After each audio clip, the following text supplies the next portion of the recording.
A partir de agora, você irá ouvir mais um vídeo com fatos reais de como é que era antigamente os verdadeiros cultos pentecostais.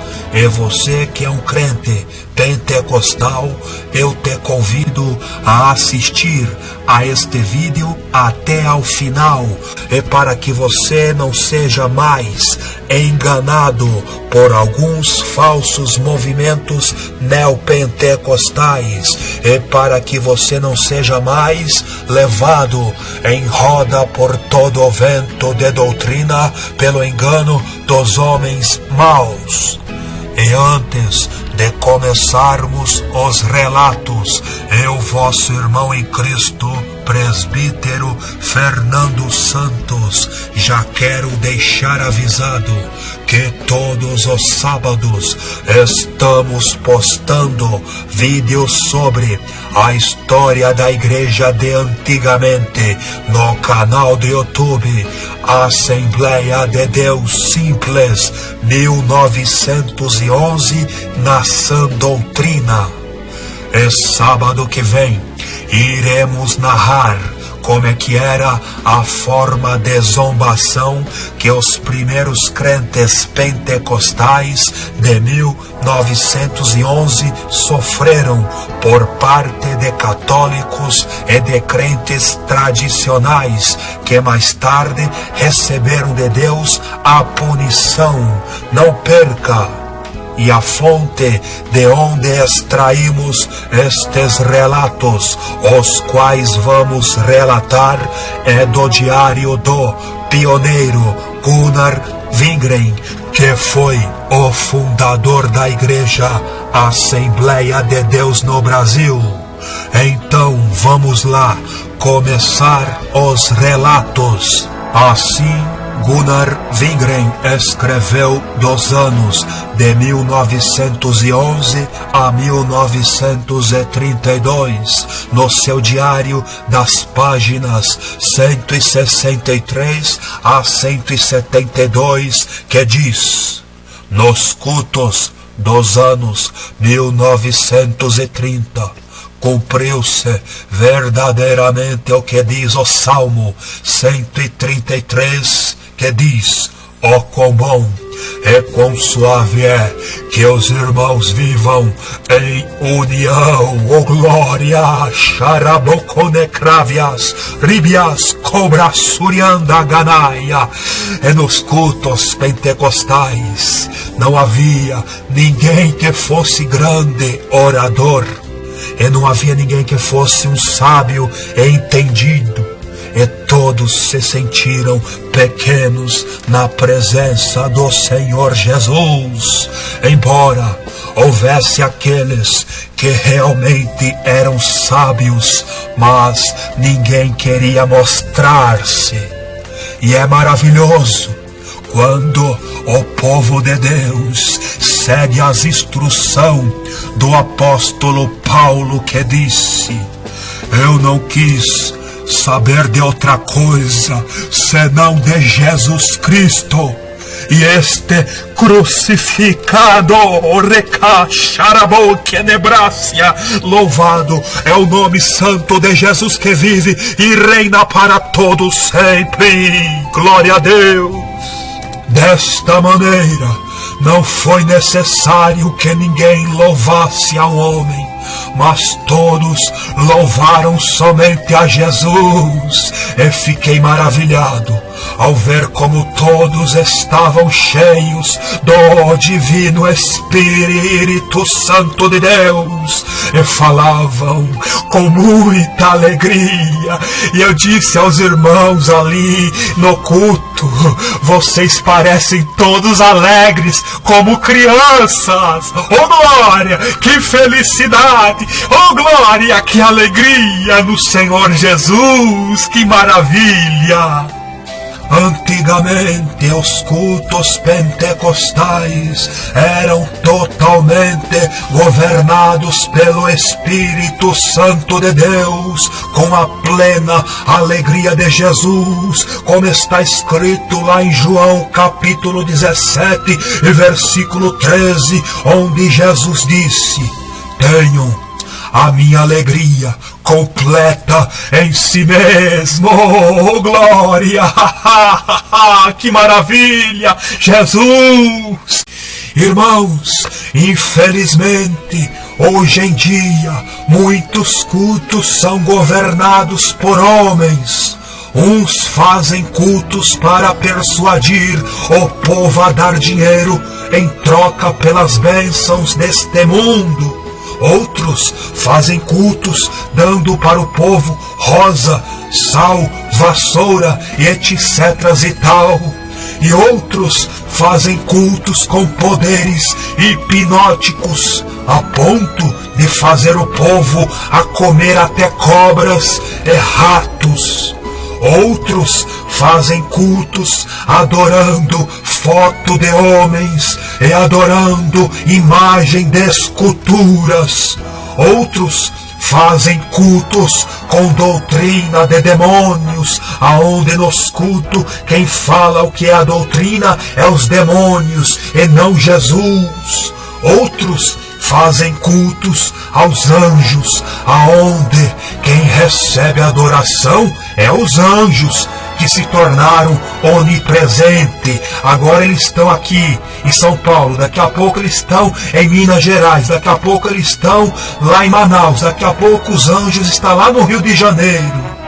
Que anjos são esses que são onipresentes? Aonde na Bíblia diz que anjo é onipresente, irmãos? E outros fazem cultos dizendo que eles são Jesus e que eles têm a mão furada, ou seja, eles são os falsos cristos e falsos profetas que estão por aí para enganar, se possível for, até aos escolhidos da sã doutrina de Jesus Cristo. E o pior de tudo é que o povo fica realmente hipnotizados, enfeitiçados, prestando um culto a homens e não ao Senhor Jesus, ao Jesus verdadeiro que morreu naquela cruz e ressuscitou ao terceiro dia para nos salvar e nos dar vida eterna. Glórias, oh glórias a Jesus. Jesus já dizia: errais por não examinar as Escrituras e nem o poder de Deus. E lendo o Novo Testamento de Jesus, e lendo este livro do Diário de Gunnar Wingren, nós descobrimos que estes cultos que muitos assistem aí pelas igrejas e pela internet não é o verdadeiro culto a Jesus, e muito menos o verdadeiro avivamento dos últimos dias. O verdadeiro avivamento dos últimos dias é aquele avivamento em que nos cultos é pregado o Novo Testamento de Jesus, com a virtude do verdadeiro mover do Espírito Santo de Deus. Aramantone gracia, Rubi que vias comandaraste candarabia, Santo Deus. É quando o Novo Testamento de Jesus é lido na igreja, a mensagem se torna cristocêntrica, com Jesus no meio. E Jesus, ele se faz presente para batizar com o seu Espírito Santo. É onde é o poder da palavra de Jesus que liberta e limpa o pecador, o tirando das trevas para a maravilhosa luz de Jesus. Oh, glórias a Deus! É nosso intuito aqui através deste vídeo não é só relatar como é que era os verdadeiros cultos pentecostais antigos. Não, é também denunciar o que é um falso culto a Jesus. E vamos lá prosseguir em saber como é que era os verdadeiros cultos pentecostais de antigamente.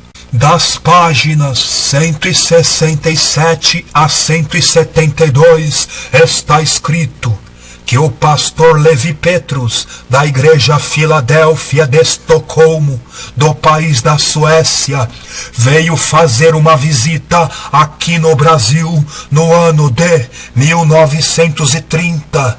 E assim Levi Petrus disse dos cultos assembleanos no Brasil: chegamos no dia 12 de agosto de 1930. E o culto estava marcado para 7 horas da noite. Foi difícil entrar e passar pelos corredores já cheios de gente. Estávamos também apertados da mesma forma no púlpito. Fora do local havia uma multidão, e também junto às portas havia uma multidão. E enquanto lutávamos para entrar, ouvimos um belo hino de alegria. E quando chegamos aos nossos lugares, toda a multidão se levantou, abanando as mãos e dando mostras de uma grande alegria. Eu não sei porquê, mas creio que nunca senti uma alegria tão grande como a que tive quando fui saudado na igreja com bem-vindo. Canto na Gachevia. Oh, glórias! Que maravilhoso e tocante é estar face a face com uma igreja brasileira. Foi um culto sem comparação. Palavras são pobres para se descrever um quadro como aquele. Eu senti que estava no verdadeiro culto pentecostal. E desde o princípio senti uma liberdade espiritual muito gloriosa. E fiquei surpreso naquele culto por vários motivos. Pois eu notei que o povo tinha muita facilidade de compreender o sentido da mensagem. E se alguém acha que os brasileiros têm nível intelectual baixo, comete um grave erro. Os brasileiros são todos muito atenciosos e instruídos. Pode-se estar certo de que eles se alegram e clamam aleluias e glórias a Deus na ocasião certa da pregação, e não aceitam tampouco qualquer coisa. Só quando ouvem uma mensagem que chega ao coração é que as suas almas sensíveis dão lugar às expressões de júbilo. Glória a Deus! Depois todos cantaram o velho hino chamado "De Deus as santas promessas hoje se cumprirão". Este hino foi entoado debaixo de um maravilhoso poder de Deus. A maioria cantou cenário. Muitos aprendem os hinos de memória, pois não sabem ler. Quando Wingren fez o convite, 7 pessoas vieram à frente e dobraram seus joelhos. E todos os crentes, velhos e jovens, reuniram-se ao redor dos que se entregavam ao Senhor Jesus. E a alegria era grande. Aleluias e glórias a Deus. Assim eu participei do meu primeiro culto no Brasil, em uma outra igreja que fica no sertão, que tem ali como pastor um querido irmão de nome Berlamino Ramos. A igreja ali tem mais de 100 membros. Este dia foi um dos mais interessantes para mim. O culto começou às 11 horas e do lado de fora da igreja havia ali na cerca muitas mulas e cavalos amarrados dos irmãos que já haviam chegado para o culto, e muito tempo após o culto haver começado, ainda chegavam cavaleiros das montanhas em direção à igreja. Aqui, como em outros lugares, o povo participa com muita alegria dos hinos. Oh, que alegria, alegria, alegria, glória a Jesus. O irmão Wingren começou o culto dando oportunidades para testemunhos, os quais não se fizeram esperar. Velhos, jovens, homens e mulheres testificavam maravilhosamente da graça de Jesus manifestada nas suas vidas. Em seguida, o irmão Wingren pregou e o povo recebeu a mensagem como um sedento recebe águas. Oh, glórias a Deus! Quando Wingren terminou a pregação, não podemos continuar o culto dentro da casa, pois havia chegado tanta gente e se reunido do lado de fora que a maioria não podia ouvir o que se pregava e o que se dizia do lado de dentro. Por isso, nós nos reunimos debaixo de uma grande árvore, onde bancos foram colocados. Era um dia muito quente e abafado, e na sombra dessa árvore eu preguei ao povo. Os crentes pareciam como se já estivessem fora do mundo.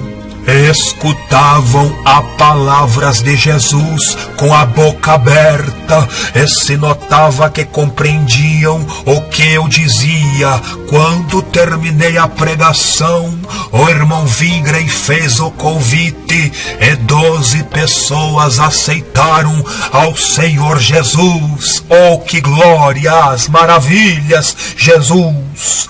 Após uma forte luta na oração, todos se alegraram e jubilaram na salvação que haviam recebido. Depois de outros 2 cultos, chegou a hora da despedida desse lugar e destes queridos irmãos. Foi emocionante ver todos os jovens montados nos seus cavalos fogosos. Muitos deles pareciam com os habitantes primitivos do país, os índios. Quando eles a cavalo foram embora, as suas saudações foi: a paz do Senhor Jesus, que Deus te abençoe. Enquanto os últimos raios solares ainda brilhavam ali sobre os cumes das mais altas montanhas, produzindo um efeito colorido tão forte e belo que parecia até que estávamos no mundo das fadas e dos encantos. Eis que de repente um homem ficou em pé sozinho no meio do vale, entregue à oração e ao louvor, e do fundo do coração ele agradeceu a Deus por Deus ter dado o privilégio aos crentes e às igrejas suecas de apresentarem a mensagem da salvação completa ao povo brasileiro. Oh, que maravilhas! Glórias ao Senhor Jesus! Na página 205 e 206 também está escrito: no mês de abril de 1931, o missionário Gunnar Wingren escreveu: o Senhor continua a realizar a sua obra grandiosa aqui. Muitos vêm ao culto e aceitam a Jesus. No ano passado, batizamos nada menos que 99 novos convertidos.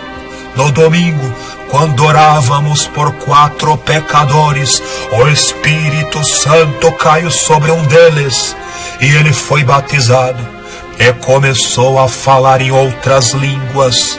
Naquele mesmo instante, a igreja estava cantando: se está cumprido, se ouve novas línguas. Oh, glórias a Deus.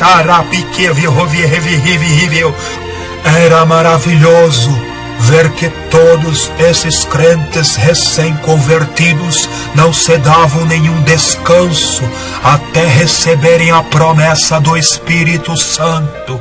E os servos de Deus também estavam sempre convictos dessa necessidade e oravam muito pelos novos convertidos para que eles recebessem esta gloriosa promessa de falar em outras línguas na virtude do Espírito Santo de Deus. Oh, glória a Deus! Nas páginas 67 e 68, Gunnar Wingren disse: Deus me deu hoje uma mensagem. Compreendi que nunca devemos confiar nos homens, só em Deus mesmo. Contei no culto como vim a este país sem pedir ajuda de ninguém, somente confiando no Senhor Jesus. Os irmãos ficaram muito tocados nos seus corações e começaram a chorar. Depois houve uma profecia em que o Senhor Jesus disse que sempre estaria comigo e que aquele que não me obedecer, tampouco estaria obedecendo ao Senhor Jesus. Irmãos e irmãs em Cristo Jesus, que são membros da Igreja Assembleia de Deus no Brasil, vocês ouviram a profecia que foi dirigida ao fundador das Assembleias de Deus, que aquele que não obedecer às doutrinas expostas por Gunnar Wingren não estará obedecendo ao Senhor Jesus? E a partir deste momento, vocês irão ouvir diversos conselhos e doutrinas do fundador da Assembleia de Deus.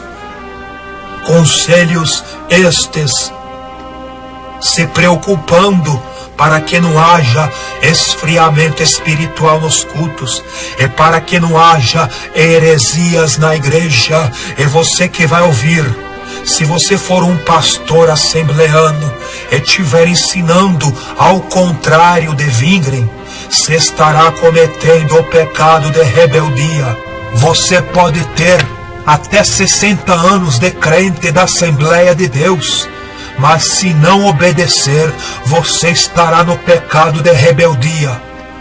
Então vamos lá ouvir algumas doutrinas e conselhos de Wingren.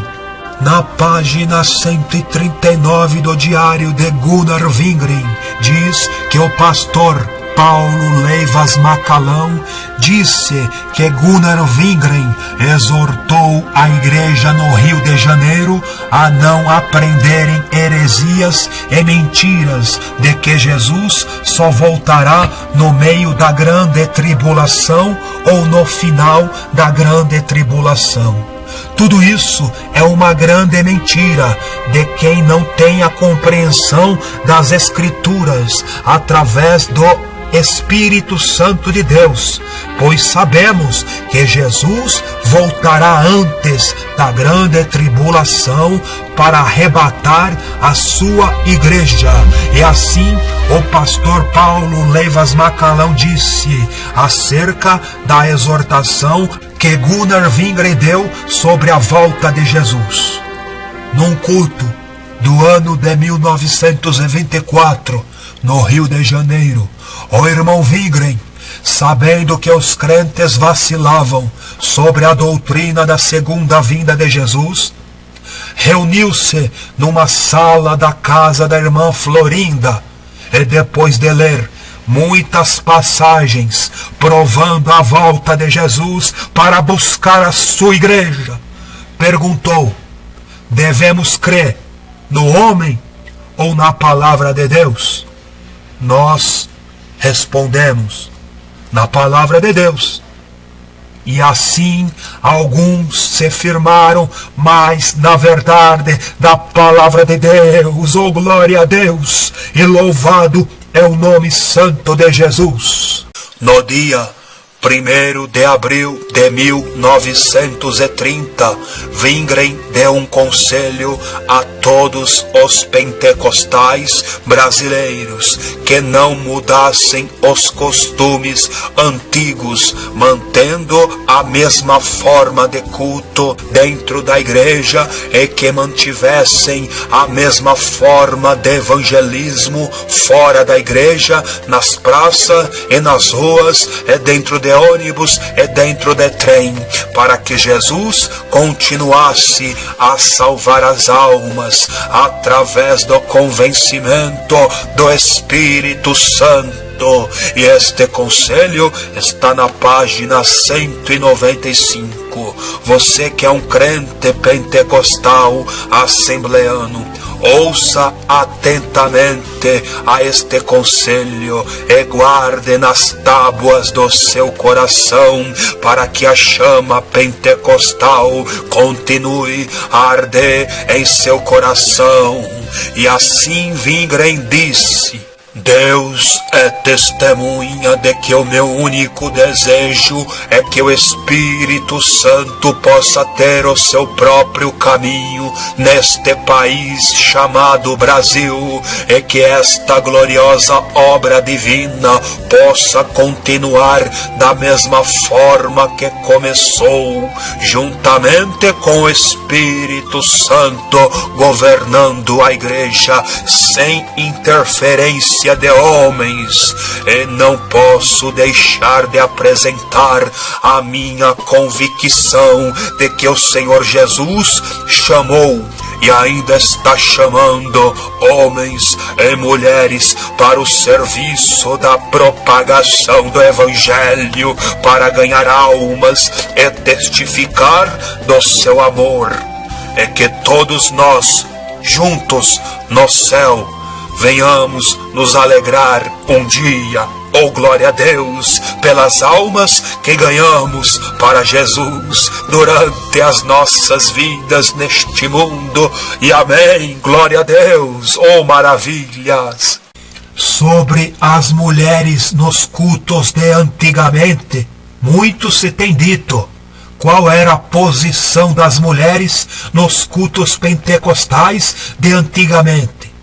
Na página 179 do Diário de Wingren, nos diz que no ano de 1930 houve a primeira conferência pentecostal no Brasil, aonde os líderes abordaram assuntos de suma importância para o bom desenvolvimento dos cultos a Deus, inclusive sobre a posição das mulheres no culto. E assim está escrito no Diário de Wingren sobre as mulheres: em razão de haver diferentes opiniões sobre o trabalho da mulher na igreja, a conferência tratou deste assunto. E no final dos debates foi oficializada a seguinte declaração: as irmãs têm todo o direito de participar na obra evangélica, testificando de Jesus e da sua salvação, e também ensinando quando for necessário. Mas não se considera justo que uma irmã tenha a função de pastor de uma igreja ou de ensinadora. Isso só deve acontecer somente quando não existir na igreja irmãos capacitados para pastorear ou ensinar. Irmãos e irmãs que estão nos ouvindo, vocês repararam que nas igrejas pentecostais de antigamente, mulheres não eram ungidas a serem pastoras? Então, se tem alguma Assembleia de Deus no Brasil que unge mulheres a ser pastoras, então estão em rebeldia contra aquilo que o fundador da Assembleia de Deus deixou como doutrina a ser seguido. Gunnar Wingren não era machista. Quando ele teve de fazer algumas viagens missionárias, ele deixava sua esposa Frida Wingren dirigir alguns cultos, mas, porém, nunca a deu cargo de pastora. Na página 63, Gunnar Wingren também falou como o Espírito Santo usou uma irmã de uma forma tremenda para que pecadores fossem salvos. E também ele falou das duas primeiras crentes batizadas com o Espírito Santo no Brasil, que foram usadas tremendamente com a imposição das mãos, aonde os enfermos eram curados. Isto nos prova que quem dirigia os cultos era o Espírito Santo e não os homens. E também ele falou das duas primeiras crentes batizadas com o Espírito Santo no Brasil, que foram usadas tremendamente com a imposição das mãos, aonde os enfermos eram curados. Isto nos prova que quem dirigia os cultos era o Divino Espírito Santo de Deus, e não os homens. Assim, Gunnar Wingren disse no dia 2 de maio do ano de 1913, Jesus estava perto de nós hoje no culto. Durante a oração, o Espírito Santo se manifestou poderosamente. Alguns riam debaixo do poder de Deus, outros falavam em línguas, outros profetizavam e todos se alegravam imensamente. Nunca vi o poder de Deus derramado com tanta intensidade no culto como hoje na Vila Correia. Através de uma irmã, o Espírito Santo Ele mesmo fez o convite para os pecadores se converterem. E uma grande multidão se reuniu para ver essa manifestação maravilhosa do poder de Deus. Durante a pregação, as bênçãos de Deus também caíram sobre os crentes. Aleluias e glórias a Deus. As duas primeiras pessoas que receberam a promessa do batismo com o Espírito Santo no Brasil foram as irmãs Celina de Albuquerque e irmã Maria Nazaré. Ambas falaram em outras línguas e profetizaram, e foram instrumentos de grandes bênçãos na igreja, desde o princípio. E quando elas impunham suas mãos sobre os enfermos, estes eram curados de suas enfermidades e ficavam cheios do poder do Espírito Santo de Deus. Oh glórias, que maravilhas, Jesus! Nas páginas 83 e 85, Wingren também disse: Deus não faz acepção de pessoas. Deus é contrário que a sua igreja seja governada pelos homens, pois deve ser governada pelo Espírito Santo de Deus. No dia seguinte, realizamos um culto de membros bastante difícil, mas Deus nos deu vitória. E assim foi possível rejeitar a proposta de consagrarmos ao diaconato irmãos que não fossem batizados com o Espírito Santo de Deus. E também foram estabelecidas as condições para uma pessoa ser batizada nas águas. E devemos deixar que a palavra de Deus venha resolver todos os assuntos. E eu disse aos irmãos: se alguns não gostam dos nossos cultos de oração, ou talvez sintam comichão nos ouvidos, então podem ir para outros cultos de oração em outras igrejas. Glórias a Deus e aleluias a Jesus. Na página 103 também está escrito: no lugar à beira do rio Amazonas, chamado Miraselvas, Wingren realizou vários cultos e ele comentou: "E Deus deu-me graça para falar seriamente com a igreja ali, pois eu ficara sabendo que tinha havido alguns pecados de adultério. Muitos vieram e confessaram seus pecados. E eu disse à igreja que se um determinado irmão não viesse e confessasse o seu pecado, nós o entregaríamos a Satanás para a perdição da sua carne, mas para a salvação de sua alma, conforme o que está escrito em 1 Coríntios capítulo 5 e versículo 5. E no dia seguinte, este irmão veio e confessou todos os seus pecados. Oh, glórias a Deus e aleluias ao santo nome de Jesus. E esses cultos no Miraselva foram realizados num lugar bem perto da Mata Virgem. E para chegar até lá, ao acesso do culto era muito difícil, pois ou tinham de remar em barquinhos através de rios dentro da selva, ou caminhar pelas desertas e densas matas, tendo o perigo de encontrar pelo caminho terríveis serpentes e animais devoradores. Apesar dessas dificuldades, muitas crentes chegavam para cultuar a Deus, pois o amor que elas tinham a Jesus superava o medo, pois criam no livramento de Deus. Oh, glórias a Deus e louvado é o nome santo de Jesus.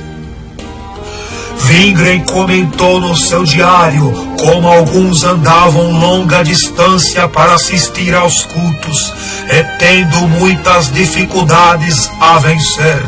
Um dos crentes caminhou a 6 quilômetros, um outro crente caminhou a 12 quilômetros, e um outro crente caminhou nada menos que 19 quilômetros a pé para prestar culto àquele que morreu naquela cruz, mas foi ressuscitado ao terceiro dia para nos dar a salvação e vida eterna. Glórias a Jesus. Irmãos e irmãs, na página 68 e 81 e 83, vocês vão saber que a Igreja Assembleia de Deus Primitiva de 1911 a 1932 comemorava o Natal nos cultos, não com enfeites, mas com pregações natalícias sobre o nascimento de Jesus e com o propósito da salvação, pois muitos dos visitantes na igreja ainda eram incrédulos e precisavam conhecer do porquê Jesus nasceu e morreu. E nestas oportunidades de culto de Natal, muitos eram salvos com Jesus nascendo no coração deles. Glórias a Deus e aleluias a Jesus. E assim Gunnar Wingren disse sobre o Natal: no culto de Natal, preguei sobre duas causas da minha alegria. Jesus nasceu como meu Salvador e deu uma língua para eu louvar o seu nome. Por isso espero louvá-lo por toda a eternidade. No culto de vigília do Ano Novo, justamente à meia-noite, a irmã Celina Albuquerque profetizou uma mensagem de edificação para a igreja com Jesus dizendo: permanecei no meu amor, pois a minha vinda está próxima. No ano de 1915, Gunnar Wingren fez uma viagem e chegando no dia 20 de dezembro no seu país da Suécia, e dali Wingren viajou diretamente para Ronneby, onde viviam seus pais, e passou o Natal com seus familiares. Gunnar Wingren disse: à tarde, os pastores Levi Petrus e Alfredo Gustafsson vieram visitar-me. E ali na casa dos meus pais cantamos hinos natalinos e oramos juntos e celebramos o Natal, saboreando uma típica comida sueca. Senti muito amor e alegria ao ver meus pais, especialmente a minha mãe, que me recebera na porta. Irmãos e irmãs, estes são os conselhos de um verdadeiro pastor e líder pentecostal. Pois não se enganem, pois tem muitos picaretas no YouTube, fazendo vídeos com doutrinas de homens, ensinando que o crente não pode nem cantar hinos de Natal, e nem pregar sobre o Natal.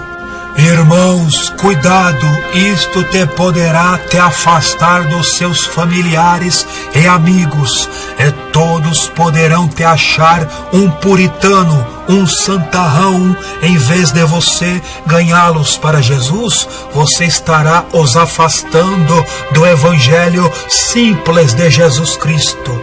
E daí em diante você estará se assemelhando aos hipócritas e fariseus, se tornando em um puritano. A palavra puritano significa o puro, o santarrão, que é puro só por fora, mas por dentro é um malandro, é um sepulcro caiado. Na década de 1960, houve um cineasta brasileiro que já morreu.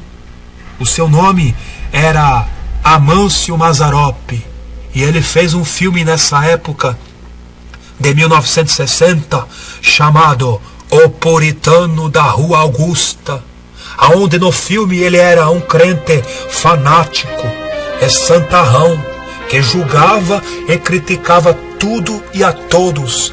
E no final do filme, o puritano mostra a sua verdadeira face, tirando a sua máscara de santidade e mostrando a sua face de malandro. A única coisa que presta nesse filme é o santificado sendo desmascarado. E isto nos faz ver que realmente nem tudo que reluz é ouro, e que nem tudo que brilha é céu. E outra coisa interessante neste filme é que neste filme ele mostra verdadeiramente como os pentecostais marchavam na rua junto com a orquestra, tocando os hinos em forma de marchinhas. Este foi um modo de evangelismo que verdadeiramente os crentes pentecostais faziam pelas ruas do Brasil dos anos 1930 até 1990. Das páginas 140 a 143, Wingren escreveu: a igreja da Rua Figueira de Melo, no Rio de Janeiro, foi inaugurada e comportava cerca de 400 pessoas. E nos cultos, a irmã Frida Wingren tocava órgão e eu violino. Às vezes, o irmão Wingren e a irmã Frida cantavam hinos e tocavam violão. Depois, o irmão Varjão organizou o coro. Irmãos, e na história do movimento pentecostal, o irmão Emílio Conde descreve o desenrolar de um culto nos anos de 1925 a 1926, dizendo: às 7 horas da noite, os crentes começavam a reunir-se, e bem depressa enche-se a igreja. A primeira coisa que os crentes fazem quando entram é dobrar os joelhos e orar. Alguns oram alto e outros em silêncio. Mais e mais pessoas chegam, todas alegres e cheias de zelo pela obra de Deus. Ninguém fica conversando antes do culto, mas todos estão orando fervorosamente a Deus pelo bom andamento do culto. O pastor começa a cantar um hino, e todos se levantam e cantam juntos um hino. De repente outro hino é cantado com muito fervor e alegria. O hino é dirigido por uma senhora ruiva, e a irmã Frida Wingren é que está tocando órgão. Um jovem por nome Paulo Leivas Macalão está ao seu lado tocando violino. E um senhor de idade toca trombone. Esta é a orquestra principal. Depois, o irmão Wingren dá a oportunidade para alguém testificar. E cada palavra é acompanhada com exclamações de alegria e gozo pela igreja. Laguechuquemanchonaga Santo Deus. Os que testificam são pessoas simples, mas falam com muita autoridade. E cantam de maneira bastante simples, mas essa simplicidade toca profundamente os corações dos ouvintes, pois o Espírito Santo faz com que as palavras do hino tornem-se vivas aos corações. Oh, glória a Deus! O culto continua de forma simples, mas todos sentem que estão no lugar santo. E a irmã Frida Wingren deixa o órgão, irmão Wingren abre a sua Bíblia, lê 2 versículos, e olha para cima e começa a sua pregação da palavra de Deus. E ele não parece um orador retumbante, mas cada palavra que pronuncia é como uma flecha que vai diretamente aos corações dos crentes. Estes louvam o nome do Senhor Jesus, enquanto os incrédulos se sentem alcançados pela mensagem, oh glória. Depois vem o convite e várias pessoas levantam a mão como sinal de que desejam ser salvas. E os que estão buscando a salvação vão para a frente e é feita a oração por eles. E depois canta-se mais um hino. Assim foi um culto observado pelo escritor Emílio Conde, que teve a oportunidade de participar de um destes cultos realizado na rua Figueira de Melo 363, no Rio de Janeiro. Irmãos e irmãs que estão nos ouvindo, vocês repararam bem que os instrumentos que se usavam nos cultos para adoração a Deus eram o órgão, e o violino, e o violão, e o trombone? Isto no ano de 1925. Agora, já na década de 1930, nós vemos através de fotos que foram agregados muitos outros instrumentos dentro da igreja para o louvor e a glória e adoração do nome de Jesus, pois a igreja agora estava ganhando muitas almas para Jesus e crescendo muito no Rio de Janeiro. E sabemos muito bem pela história que no Rio de Janeiro o samba raiz se fazia presente em todos os morros carioca, e o ritmo samba raiz junto com o carnaval, eles agregavam muitos instrumentos, como no caso do bandolim e do pandeiro e do trombone e do trompete e da corneta e do instrumento bumbo, que hoje em dia ele acompanha a bateria, só que naquela época não se tinha os pratos da bateria, os quais faz um barulho estarrecedor sendo tocado por uma pessoa que não tem inspiração divina.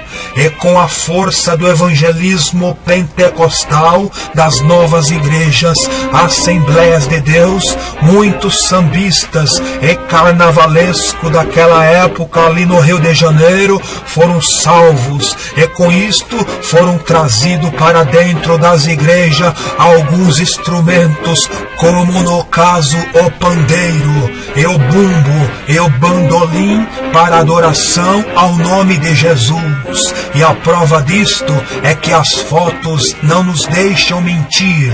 E hoje em dia tem aparecido alguns falsos historiadores neopentecostais que se dizem serem puritanos da sã doutrina, que dizem que a igreja antiga não tinha bateria e nem pandeiro dentro da igreja, mas as fotos das décadas de 1930 não nos deixam mentir.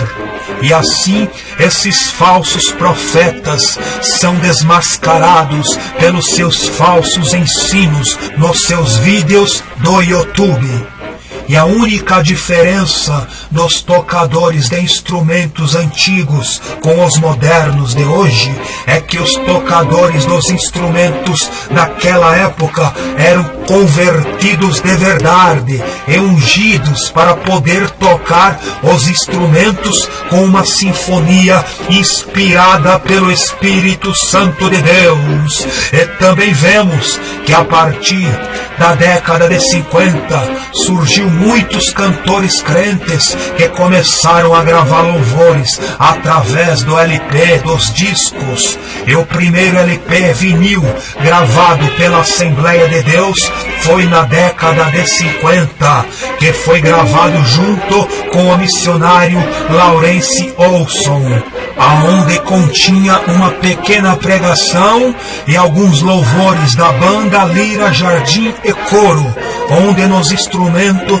nos comprova que naquele tempo eles usavam sim o instrumento que hoje em dia faz parte da bateria, chamado surdo ou bumbo. Só que naquela época não se tinha os pratos da bateria, os quais hoje em dia se faz um barulho estarrecedor, sendo tocado por alguém que não tenha a inspiração divina para tocá-los.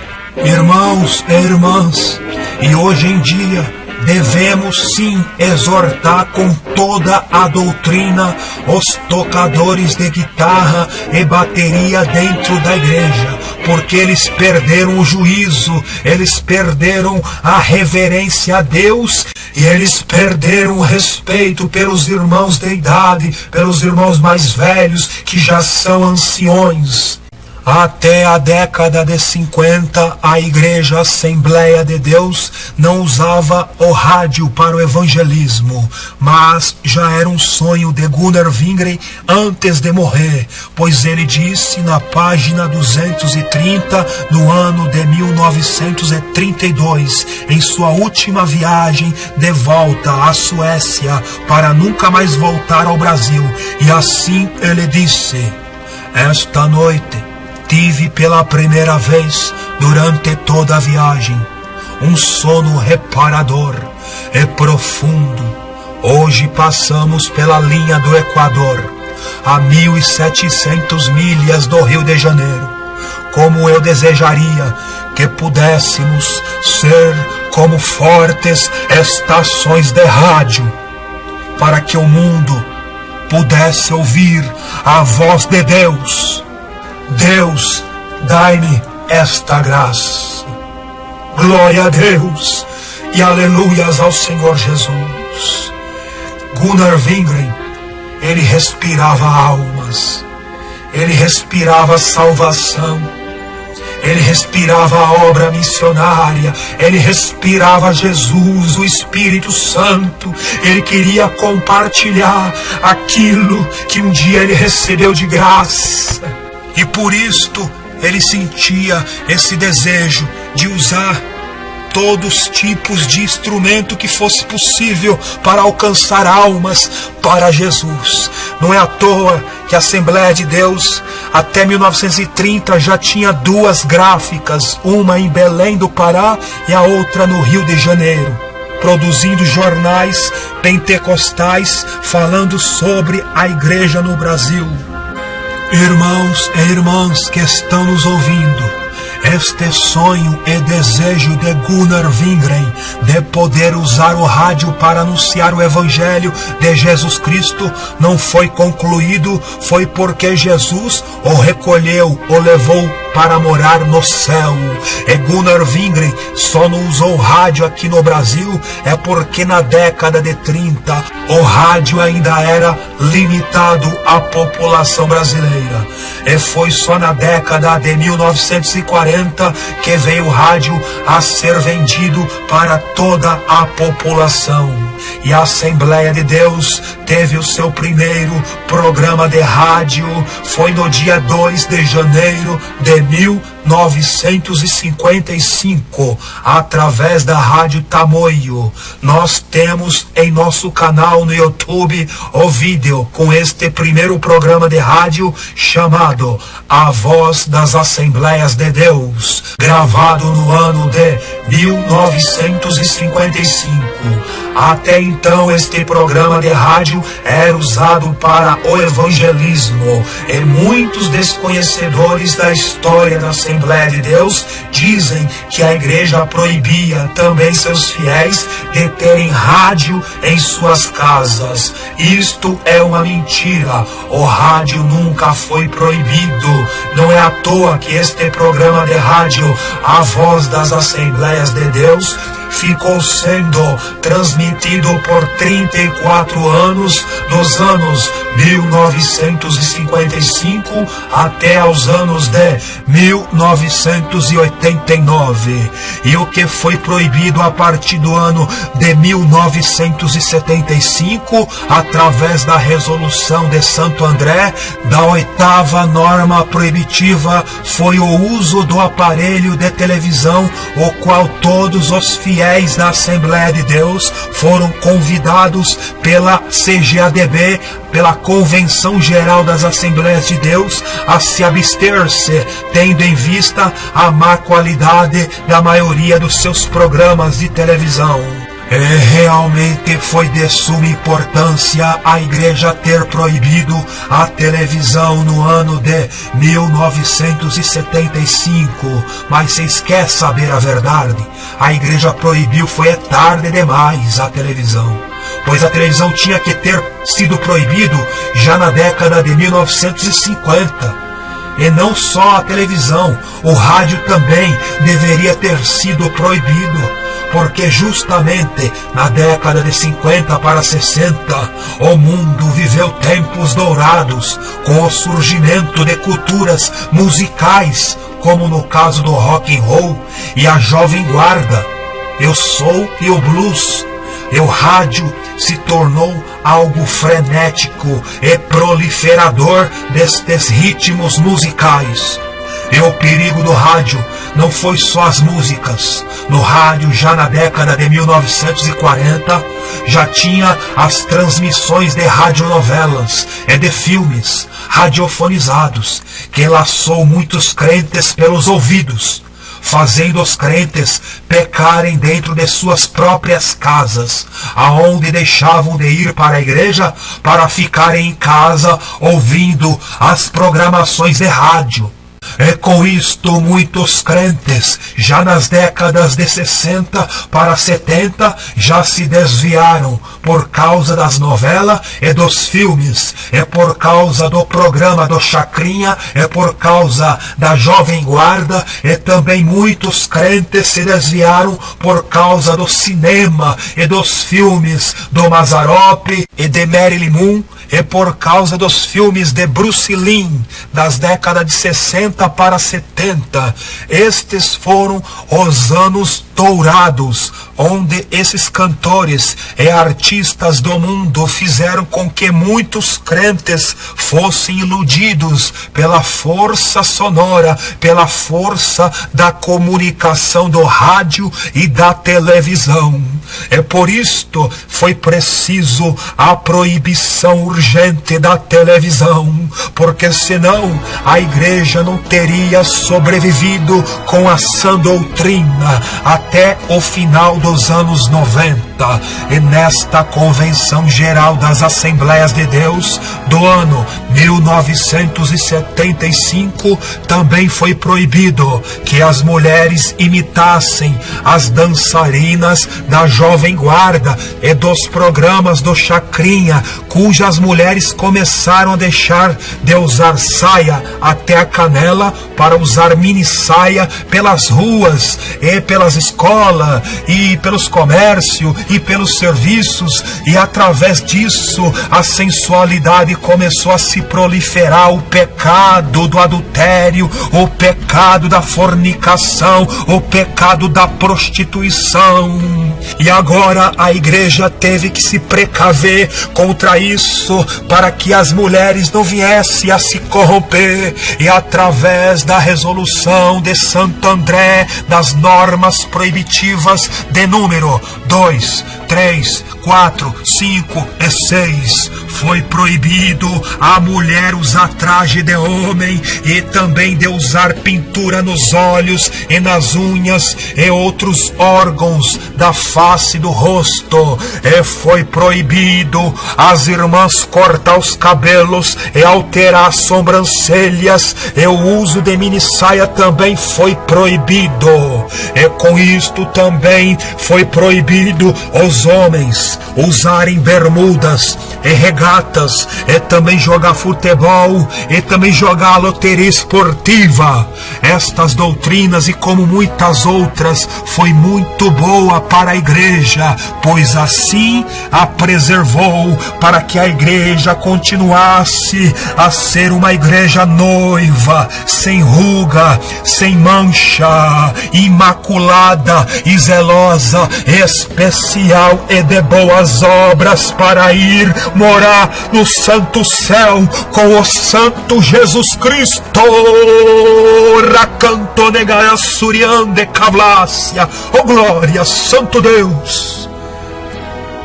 Agora, irmãos, se formos analisar o diário de Gunnar Wingren, não iremos encontrar o missionário Gunnar Wingren pregar a doutrina de usos e costumes de jeito nenhum.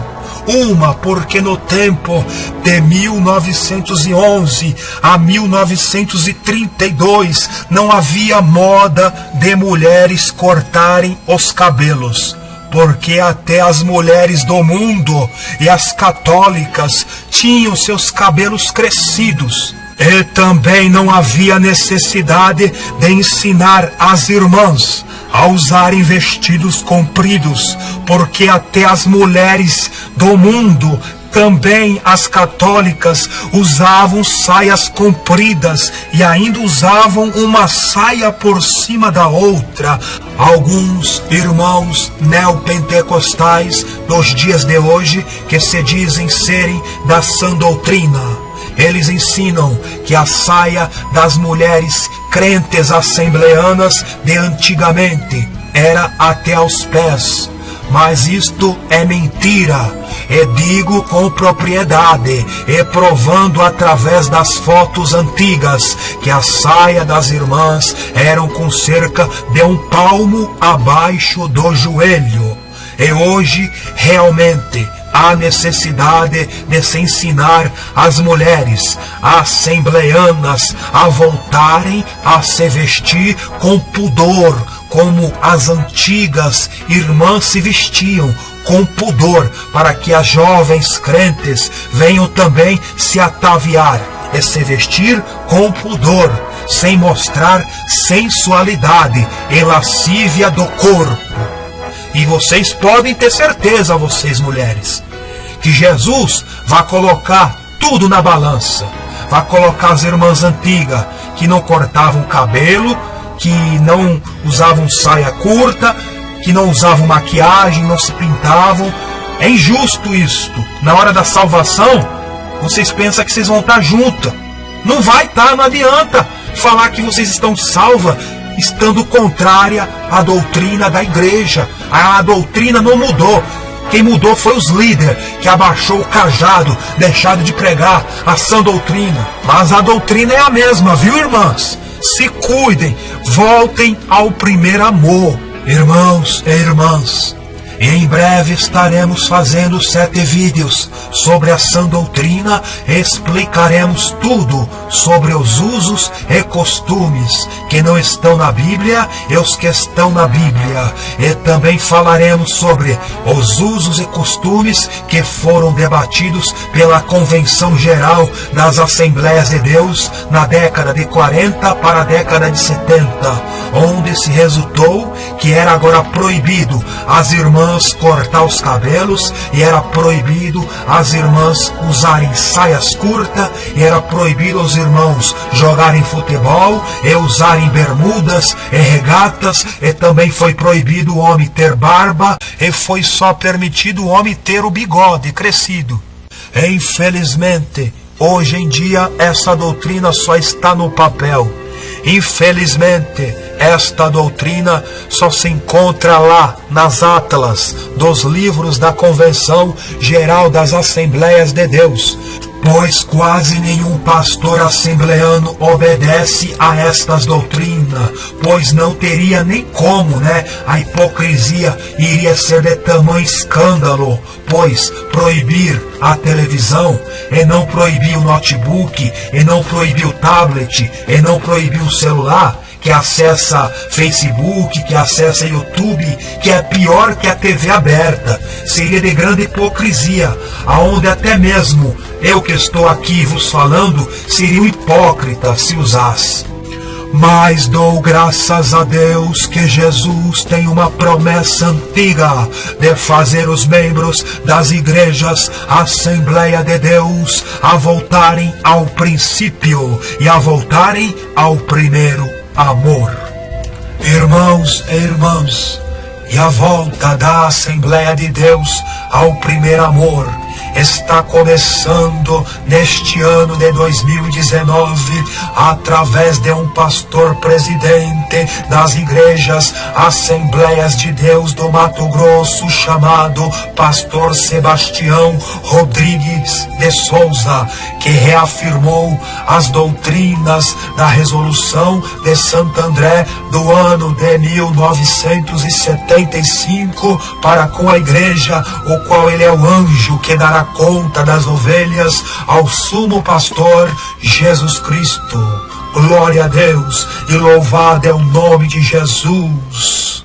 Em um domingo, dia 19 de março do ano de 1916, Wingren realizou um culto e disse: falei sobre Hebreus capítulo 13, versículo 8. Houve línguas e interpretações. A unção de Deus caiu tão fortemente que muitos irmãos ficaram tremendo debaixo do poder de Deus, e toda a igreja jubilava na presença do Senhor Jesus Cristo.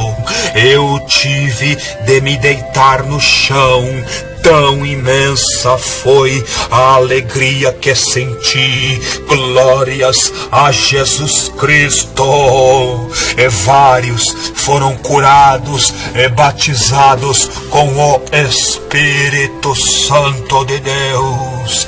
Durante um desses cultos, Gunnar Wingren disse no seu diário: eu estava tão cheio de alegria que saltei e pulei sobre o poder de Deus. Eu estava tão cheio de alegria que saltei e pulei sobre o poder de Deus. Glórias e glórias e louvado seja o nome de Jesus Cristo para sempre. Labrasúria Canai.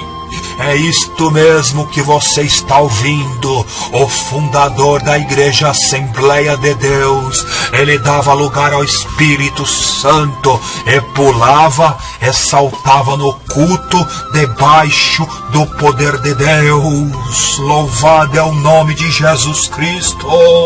No ano de 1922, Gunnar Wingren escreveu em seu diário, na página 123, o seguinte: esta noite A mensagem foi tão forte que atingiu os ossos e medulas dos irmãos. Vários choraram. O irmão Vestlude e eu pregamos debaixo da inspiração do Espírito Santo. Sobre um certo culto, Gunnar Wingre disse: ali o poder de Deus se manifestou extraordinariamente e os cultos eram como campo de batalha. Vários irmãos foram lançados no chão pelo poder de Deus. Carabafuria kode kramalachenecracianaiasnai. Os cultos de oração eram realizados no lugar chamado Trapiche da Barra, em Maceió. E Gunnar Wingren disse em seu diário sobre um acontecimento sobrenatural que aconteceu nesse culto, e assim ele disse: enquanto eu estava orando, um homem foi alcançado pelo poder de Deus de maneira tão forte que por 2 vezes foi levantado bem alto do chão. Louvei muito ao Senhor e senti grande gozo no meu Deus. No ano de 1943, David Walker pregava quando de repente ele flutuou, literalmente saiu do chão, se levantando do chão diante de todos os cristãos presentes ali naquele culto. E a verdade deste fato é que conseguiram bater uma foto do fato ocorrido. E esta foto está aí para quem quiser ver.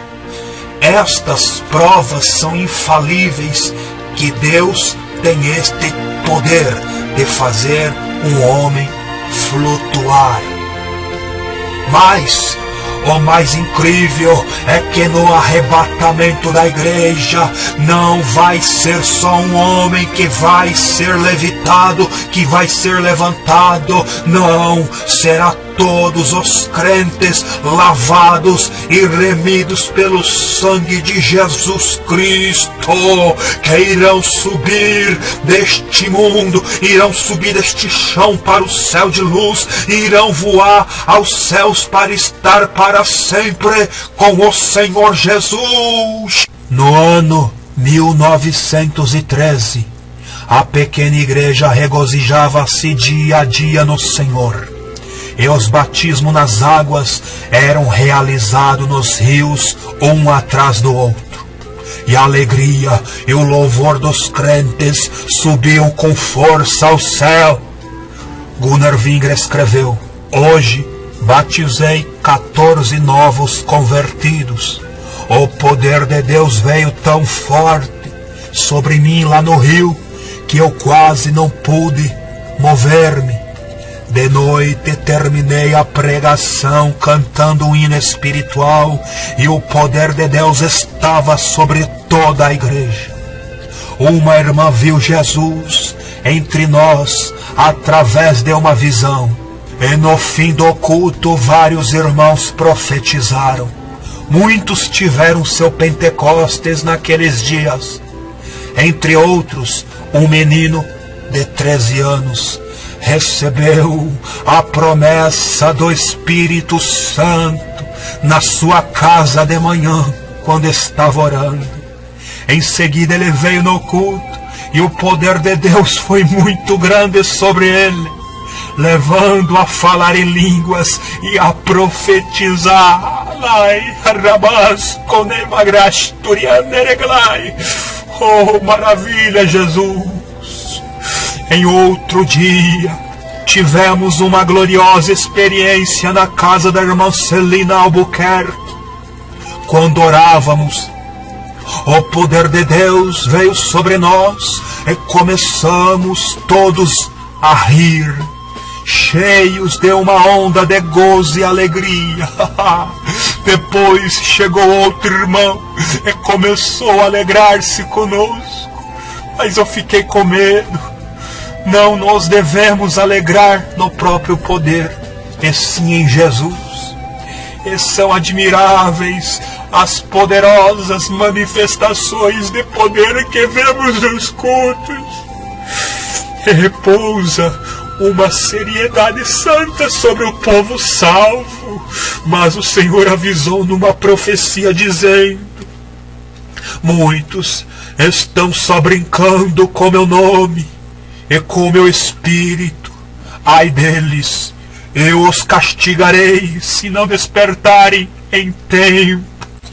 Irmãos e irmãs, peço a todos que deem um like no vídeo e que compartilhe o link deste vídeo nas suas redes sociais, fazendo com que este vídeo chegue aos crentes assembleanos, para que eles conheçam como é que era a verdadeira Igreja Assembleia de Deus de antigamente, a fim de que muitos crentes assembleanos recebam a identidade de crente assembleanos, sem precisarem imitar a outras igrejas, e assim muitos voltem ao primeiro amor. E aqui finalizamos mais um vídeo do canal Assembleia de Deus Simples 1911 na Sã Doutrina.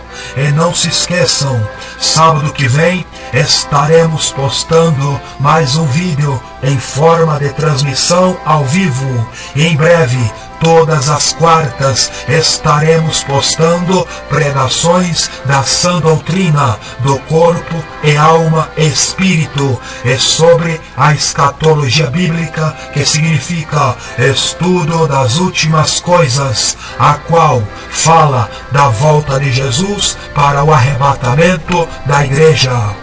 E assim, meus irmãos e irmãs, eu me despeço de vocês com a bênção referida em 2 Coríntios, capítulo 13 e versículo 13, que diz: a graça de nosso Senhor e Salvador Jesus Cristo, e o amor de Deus, e a comunhão do Espírito Santo sejam com todos vocês.